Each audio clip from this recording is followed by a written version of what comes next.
Hola amigos, bienvenidos de nuevo. Fijaros, tenemos hoy un cilindro Yale. Es un cilindro que viene KTM, Kite Market. Es un cilindro que me encanta. Es un cilindro que tuve el placer de probar hace años. Os ofrecí el vídeo y ahora ha llegado otra unidad a mis manos. No sé exactamente cuál es el modelo, si KTM, Kite Market es el modelo.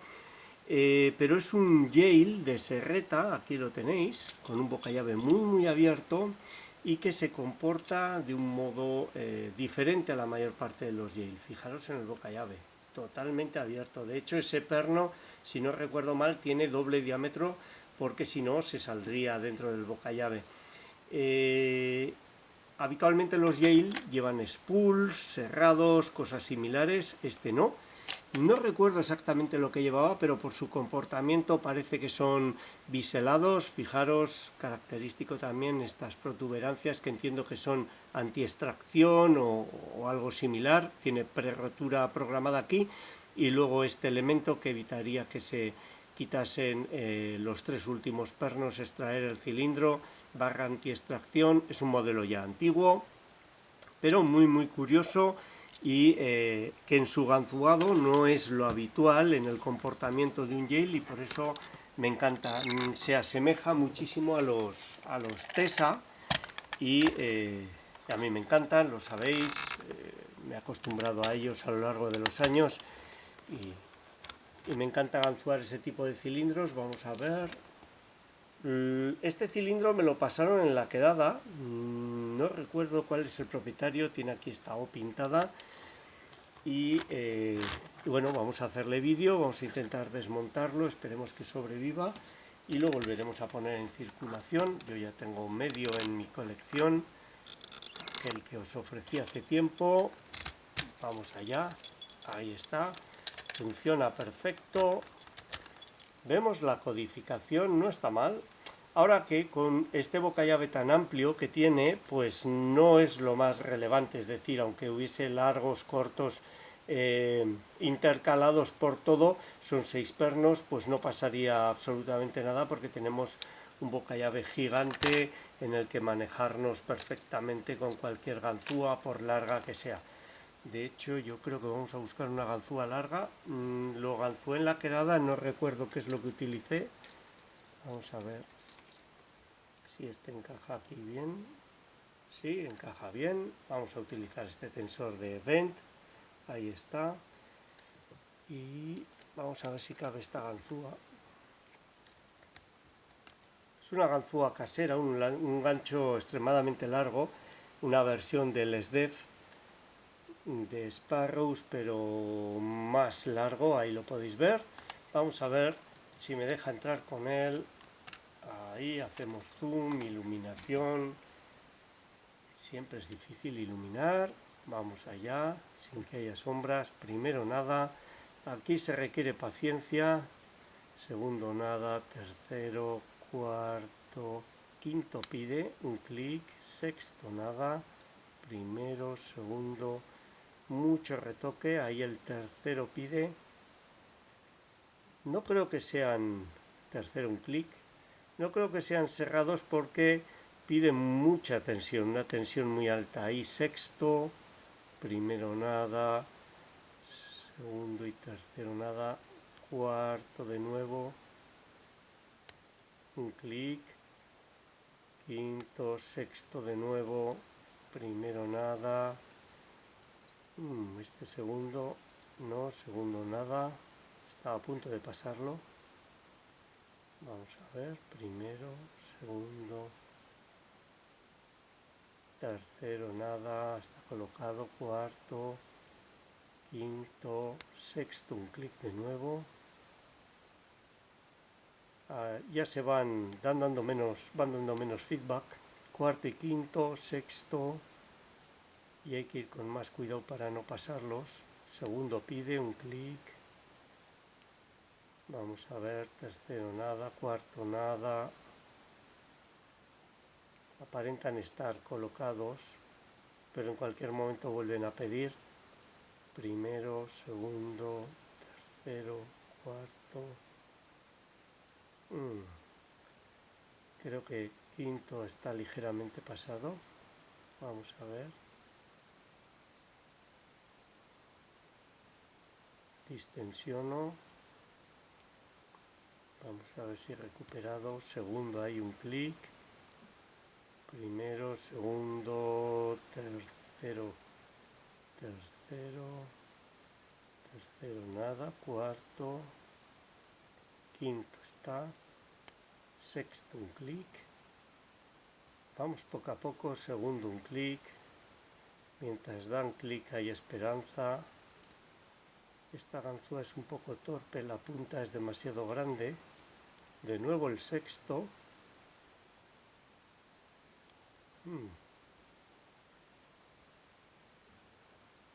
Segundo.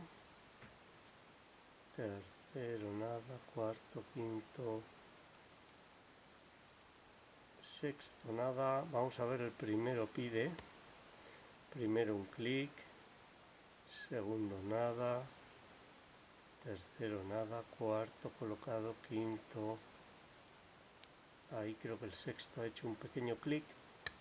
Y ahí nos daría el primero la apertura. Como veis, muy trabajado.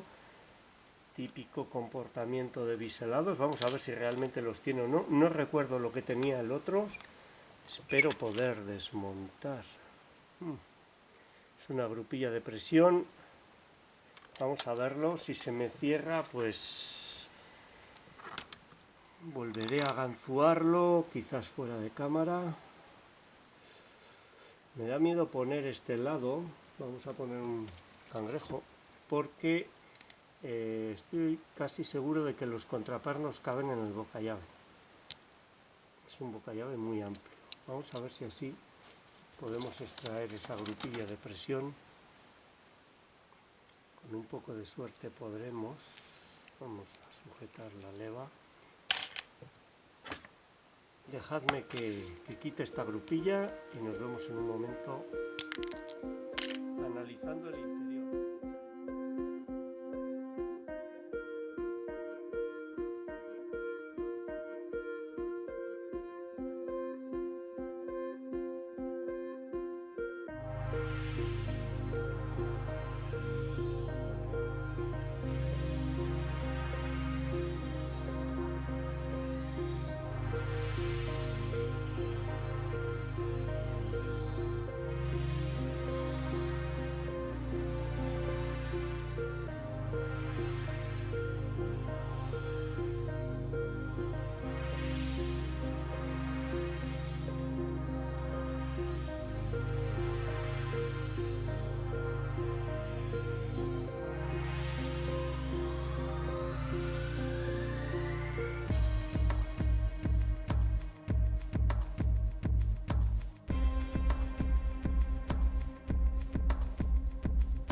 Bueno, el desmontaje ha sido un poco desastre porque este cilindro tiene una chapa muy similar a la que tiene un modelo de Tesa, creo que es el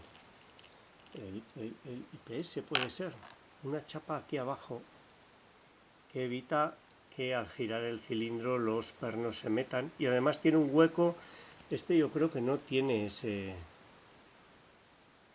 perno, no lo tiene. El Tesa tiene un perno en esta parte de aquí, remachado a la parte superior, y que hay que tocar para poder, es una especie de interactivo que sale de la llave aquí, en esta parte de aquí de la llave.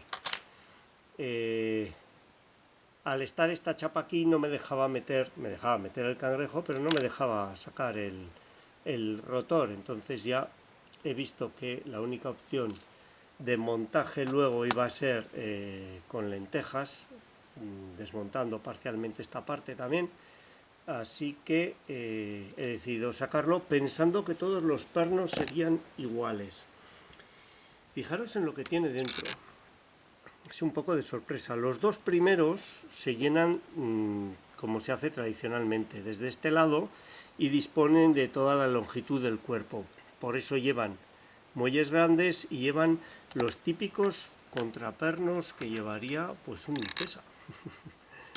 Un Intesa de este tipo, de serreta de 6 pernos o multipunto, que serían biselados y dobles cerrados. Vamos a ver si están biselados. No estoy seguro de eso. Lo estáis viendo vosotros mejor que yo. Voy a ponerme las gafas. Puede ser que tenga biselado ahí. Creo que sí que tiene ahí alguna parte biselada en el extremo. Ahí se ve un brillo extraño en el extremo. El comportamiento es ese, muy afilados estos dobles cerrados. Y lo que más me extraña es que en este lado de aquí, bueno, sí que parece que hay algo de biselado ahí en los extremos. Ese pequeño brillo, no hace falta que sea una cuña que se ve, ese pequeño brillo se asemeja a lo que hay en los Tesa y hace ese efecto de retoque. Estos son mucho más cortos, los muelles también son mucho más pequeños porque se cargan desde la parte superior y en la parte inferior hay una barra anti-extracción, esta barra de aquí que se extiende hasta este remache hasta aquí y no permite, no deja esta zona del cuerpo disponible para los contrapernos.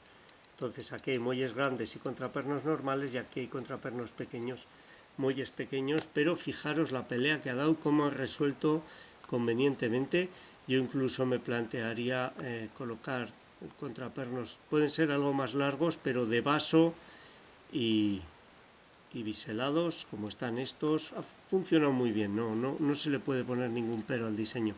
Los pernos exactamente iguales a los que coloca Tesa tradicionalmente en todos sus cilindros. Ahí los tenéis.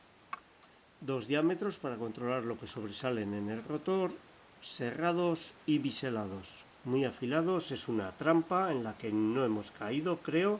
O sí, hemos distensionado una vez.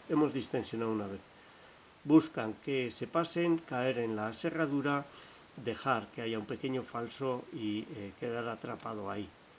Muy bonitos, muy bien hechos, una gozada. Me encanta este modelo de Yale. Si alguien sabe si el modelo efectivamente se denomina KTM, aunque creo que KTM es Kite Market, simplemente está homologado o certificado Kite Market, que lo comente.